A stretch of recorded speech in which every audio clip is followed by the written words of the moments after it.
మనం ఎప్పుడు famous Kings గురించి మాట్లాడుకుంటాం, లైక్ కృష్ణదేవరాయ కానివ్వండి, కాటమరాజు కానివ్వండి, ఇలాంటి రాజుల గురించి మాట్లాడుకుంటాం. కానీ ఆ ఫుట్ సోల్జర్స్, ఎవరైతే చిన్న సోల్జర్స్ ఉంటారో వాళ్ళ గురించి మనం ఎప్పుడు ఎక్కువ మాట్లాడుకోవు.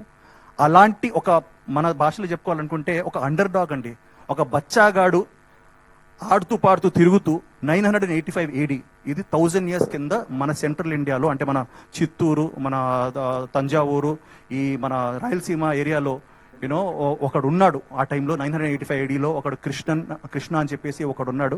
వాడి కథ ఇది. వాడు ఎలా పైకి వచ్చాడు, ఎలా ఎదిగాడు, వాడి డ్రీమ్స్ ఏంటి, వాడి అంబిషన్స్ ఏంటి, అండ్ ఒకప్పుడు వాడు ఒక టైంలో కింగ్డమ్నే మార్చే, హిస్టరీనే మార్చే స్టేజ్కి వచ్చాడు. సో వాడి కథ ఇది. ఇది నిజంగా జరిగిన కథ. ఈ రీసెర్చ్ చేసి తీసుకొచ్చి నన్ను ఈ జస్ట్ బ్లూ మై మైండ్ నిజంగా. సో మీరు చూడబోయేది ఫిక్షస్ డెఫినెట్ ఎలిమెంట్స్ ఉంటాయి, but it is based on a true story. And ఆ ట్రూ స్టోరీ ఏంటో మనం ఎక్కువ చెప్పుకోలేదు, ఈ సినిమాలో మీరు చూస్తారు. సో నేను ఏదో రాజునో, లేకపోతే ఏదో అవుట్ రైట్ ఏదో పెద్ద డానో, లేకపోతే కింగో కాదు.